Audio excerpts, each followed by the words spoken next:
Welcome to WoodChat, a brand new podcast produced by Forest and Wood Products Australia. I'm Victoria. And I'm Sam, and together we'll be discussing some of the incredible work that's happening in the forest and wood products industry, with input from a whole bunch of leading experts. Today we've come to Forest and Wood Products Australia's office to meet with Associate Professor Jacki Schirmer of the University of Canberra. Jacki's in Melbourne to announce some groundbreaking research results. Shall we head inside? Let's go! Today we're going to be talking about biophilia and some exciting new research that Jacki has done in conjunction with strategic market research firm Pollinate. The research is about what using wooden surfaces in the workplace can do for employee well-being. And the skinny on the results is that people in workplaces with wood report greater well-being, work satisfaction and productivity, which is pretty fascinating and compelling if you're an employer, as we know from other research that those factors are associated with better productivity, reduced absenteeism, employees being more willing to invest in their work, and less office conflict, a whole range of good stuff. In addition to wood, we'll also be asking Jacki about other aspects of biophilia. Right, okay, so biophilia. We probably should start by asking Jacki to explain exactly what that is. Okay, so biophilia is a strange sounding word, and you sort of hear it and you think, what are we talking about here? It's actually a pretty simple concept. So a really famous biologist, Edward O. Wilson, came up with this idea that humans need to be connected to nature for our well-being. And it's not a new one, it's actually been around for a long time, even before he coined this term biophilia. But what he did was say we are getting less connected to nature because we're spending a lot of time indoors, we're spending a lot of time in artificial environments. And he proposed that this is actually pretty bad for our well-being. Now, at the time, we didn't really have much evidence for that. And in the decades since he proposed that, there's been thousands of studies, and they're building a really strong body of evidence that shows if we can bring elements of nature closer to humans, the humans tend to have better well-being. And that's particularly the case for the indoor environments where we spend a lot of our time. Okay, got it. So what did we already have in terms of evidence? So the evidence we already have on biophilia is still a bit patchy in places. We know that having access to natural light indoors makes a really big difference to your well-being. So workers in an office with natural light, they're going to have better productivity, they're going to feel happier, they're less likely to take things like sick days. We also know that indoor plants make a difference. Things like having a water feature inside, having buildings, those beautiful buildings that are designed using organic principles so that they look like a spiral or a shell. There's pretty good evidence that that actually makes their inhabitants feel pretty good, but that's also a pretty intensive, full-on approach to biophilia where you're designing a building from the very start to have all these biophilic elements. But then there's another area that's been proposed in the theory since the very beginning, and that is that the presence of natural materials will also help you feel connected to nature and improve your well-being, your workplace satisfaction, and all those things. And that's been less well tested. So things like having stone products, like a stone benchtop, things like having wooden surfaces in the office. We've got a little bit of evidence on those, but until recently we've really not had a whole lot of evidence to support that common hypothesis that having them there would be good for your well-being. Yeah, what you say about plants is actually really interesting. I was wondering if this is why there's such a craze for indoor plants at the moment. I know I've put some extra ones in at home and my daughter's given them all names. So we've got Penny the parlour palm and Fern the fern. Are you a green thumb, Sam? Absolutely not. I'd love to be, but any plant I've ever had has suffered an untimely death. I even managed to kill a cactus. Anyway, moving on. Jacki, can you tell us a bit about your research? I'll start by talking a little bit more broadly. So I'm a researcher whose work focuses on health and wellbeing. I run a thing called the Regional Wellbeing Survey in Australia. We're all about improving health, wellbeing and quality of life for people across the country. So it means making their environment, the places where they live, the places where they work, really good environments so that they can actually have that good quality of life. When it comes to working on biophilia, what we've got is a range of work being done around the world on biophilia. Our work certainly looks at all those elements of how people are connected to nature, including do they do exercise outdoors and what have they got going on indoors. Coming to the work we're talking about today, we've actually got a great bit of work that was originally done by the market research firm Pollinate. And I got involved in it because I was sent a bunch of data to review and told, well, given that you work on wellbeing, does this actually stack up? We think we've got some evidence here that the presence of wood in the workplace is good for wellbeing. And I said, I'm sure I can tell you that your data's not necessarily that good. I'm a good academic. So I attacked it with my analysis, said I'm going to try and really test this and see if this really holds up. And what I actually found and got really excited about was that there's a really strong association between the presence of wood and wellbeing. So that's what we're here talking about today. But for me, I've rarely seen a data set or a study which has shown such a clear link. All the past studies on use of wood have looked at pretty basic stuff. So what they've tended to look at is, do people like wood? And the answer is pretty simple. People really like having wood in their office. So we've got about probably 20 or 30 past studies that show us that, but it didn't show us, does it actually get you better health and well-being? There was about 3 or 4 studies that said, well, do we get things like lower blood pressure? Do we get things like less stress responses from people when they're in an environment with a lot of wood? And they did show that, yes, you did, but they had really small samples. So they tended to put like 10 men in a room with wood and then another 10 men in a room with no wood. And the people in the room with more wooden surfaces would almost always have lower blood pressure or lower stress responses. But because those are very small samples, it really wasn't quite enough to say we're really sure we're onto something here. So what was really needed was a study which looked at a much bigger sample of people, which covered a range of circumstances, not just putting people in one single room, and to see if we see a more general presence of this association between having wood used in indoor workplaces or in other environments and people's well-being. This study is a really unique one in that it took a random sample of 1,000 people across Australia. All of them were indoor office workers because the focus was saying, does this make a difference in the workplace? Hopefully we'll have lots of future studies that take it beyond that. But in this one, focusing on that one circumstance lets us really demonstrate that there is something going on there or that there isn't, depending on the results. So they were asked things like, how satisfied are you with your workplace? They were asked about their well-being using what we call standard validated measures. So it means that they're used in health studies right across the world and that we know they mean something. They were then asked, what can you actually see in your office? Can you see what we call biophilic elements? So can you see plants? Can you see natural light? Can you see natural surfaces? And in particular, how many natural looking wooden surfaces can you see? And natural looking meant unpainted so you could see the wood grain in it. And they were also asked about all the other things that we know affect your well-being in the workplace, because about 100 things affect your well-being. So when we talk biophilia theory, we've got to be a bit careful because no one here is saying that your well-being is completely changed by the presence of biophilic elements in your workplace. What we are saying is that that may help support your well-being so that all the other things that also affect it have a little bit less of an impact if they're being negative or more of a positive impact if they're positive. So they were asked about things like, how noisy is your workplace? Is the workplace culture good? What sort of income do you have? Because higher income is associated with better well-being, so we needed to control for all of those sorts of factors. We also asked things like, what's your age?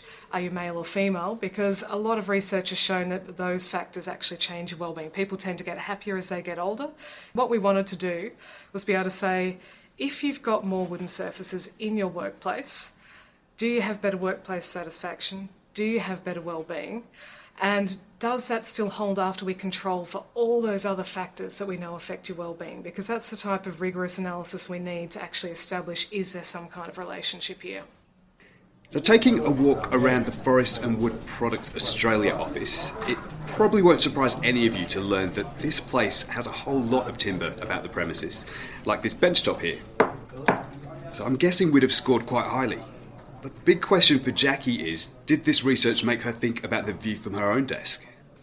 Actually, yeah, it has. So I'm one of those people, I've got a very academic workplace. It's in an old laboratory, so it's all concrete and brick walls and old lino flooring. Having done this research, I have brought in both my plants and I've managed to keep a couple of them alive, so I'm very excited about that. But I've also actually put a couple of really nice wooden pieces up on my walls. So I guess it's time for the big reveal. I feel like we could almost use a drum roll. What exactly did your research find, Jacki?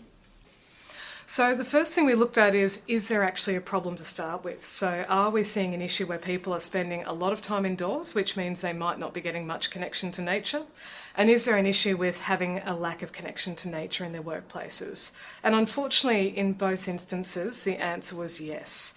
So what we saw was that almost half of people, and that's, I think it was 46%, spent less than an hour outside on a typical working day. So if we're thinking about connection to nature, spending less than an hour outside, that's a problem. The second thing was that a lot of people were pretty unsatisfied with their connection to nature in their workplace. So what we had was 47% of people saying that they were satisfied with their connection to nature, 53% weren't satisfied. So, yeah, we're not seeing a huge amount of connection to nature in Australia's indoor workplaces. That first step was saying, yes, there is actually an issue there, but also we've got some people who are satisfied, some who are not. As a good academic, I was excited about that because it means we can compare those two groups and say, is there a difference between them? So there's a lot of things that can be changed in an office to improve people's access to nature. One of the challenges is that, according to the biophilia theory, you need quite a bit of connection to nature. So a single indoor pot plant won't actually quite do it. So if the theory is correct, what we actually need is to bring in, ideally, natural light, plants, even water features, and natural materials like wood and stone. And the more of that we can do, the better.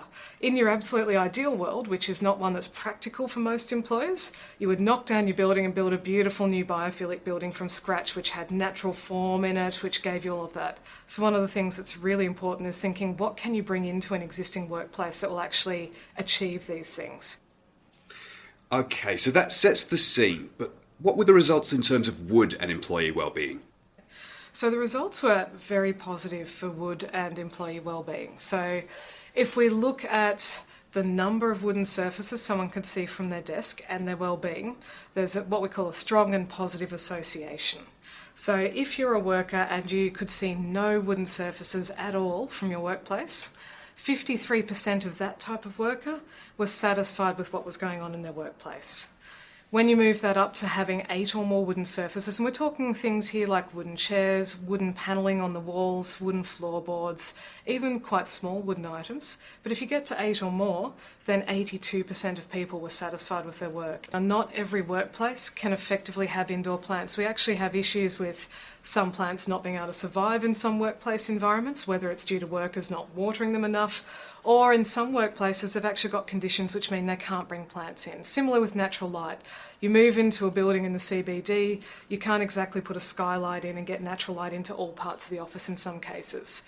What wood does is add to that toolbox. So it's saying you can get a better effect if you include wood together with all those other biophilic elements. You can also use wood on its own where some of those others aren't possible, and it gives you a wider range of options, which means you can actually bring that nature connection in, even in circumstances where some of those other biophilic elements aren't possible in your workplace. That's one of the great things about this idea of wooden surfaces, because you can bring wood in the form of a wooden desk. That's possible in pretty much any workplace. You can bring wood in the form of having wooden chairs, or ideally in some workplaces you want things like wooden floor panelling. I've been wondering what the typical office worker might make of these findings, so I hit up a few workplaces around town, and this is some of what was said. Well, yes, if you look up, there's quite a lot. The beams are all wooden and there's a couple of beautiful wooden walls. It gives a more natural feel to the office and it has a lot of beauty. It just gives a really nice feel to the place. When you think about it, it does kind of make sense. Like, wood is beautiful and it's always nice to work in a beautiful environment. But the well-being stuff does surprise me. From where I'm sitting in my office, not much. There's just 2 wooden shelves, that's it. Honestly, I think I'd probably feel better. I think it's nice to have that feeling of being sort of close to nature and natural products and things, and I think it gives you that sort of sense of calmness. Yeah, I think more wood's good. That's interesting. Intuitively, people do like wood, and so many employees in their personal life have got wooden floorboards, wooden decks, wooden dining tables and desks and other furniture. At my place, when we had our floorboards put in, it was amazing the difference it made. But Jacki, can you tell us, from a business perspective, why does this research matter? Yeah, it's a really good question. We're talking about concepts that can sound a little bit warm and fuzzy, a little bit like, do we really have a business case here? Why this matters is that there are decades of research which show that having improved workplace satisfaction improved well-being is really good for your bottom line. So what we know is that workers who are more satisfied with their work have better productivity, they've got less absenteeism, so they're taking less sick days, for example, they've got less presenteeism, so they're less likely to be at work but unproductive. There's also other studies showing that people with better workplace satisfaction, they're less likely to have high churn in the workplace, so you've got less retraining costs for new employees. So while as a good wellbeing researcher, I say you should care about the wellbeing just for itself, there is also a very strong business case for employers saying this has a real impact on your bottom line. That's so interesting. And are there any environmental factors that need to be taken into consideration? We need to make sure that the wood we bring into the workplace is sustainable.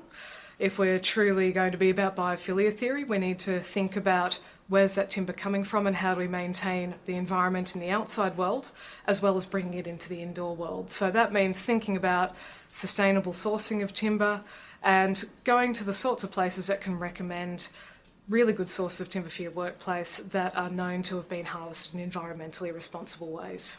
So the way I see it is that this research is great evidence to be included in any business case if you're an architect or interior designer who wants to incorporate the power of nature into their design.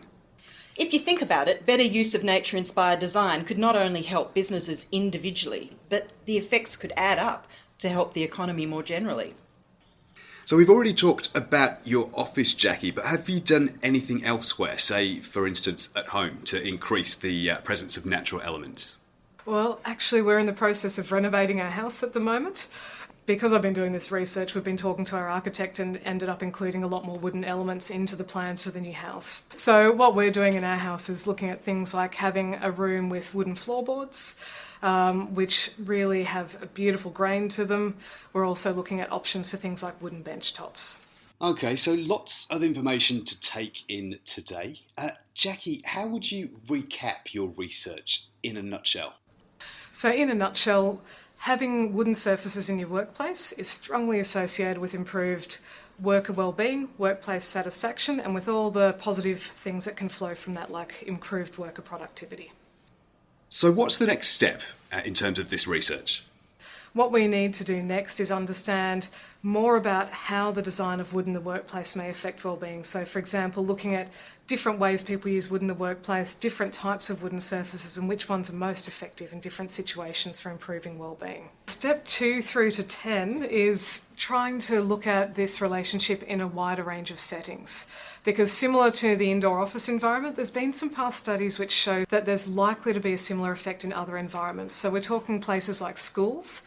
There's a lot of work looking at how bringing biophilic elements into schools improves kids' attention spans and improves outcomes in school environments. We need to understand whether wood has a role there. We would expect it does, but we need to do that work to double check that. And a couple initial studies have shown some really promising results. So ideally we need to expand on those and say, yep, do we see that in a wider range of school environments? Similarly, we've got hospitals and we've also got people's homes, the places where they live, where we want to do more work looking at how much wood is actually beneficial for wellbeing. What types of wooden surfaces are most effective? How can we make this work in a range of environments where, for example, in a hospital environment, that clinical environment, you may not be able to bring in as many of the other biophilic elements.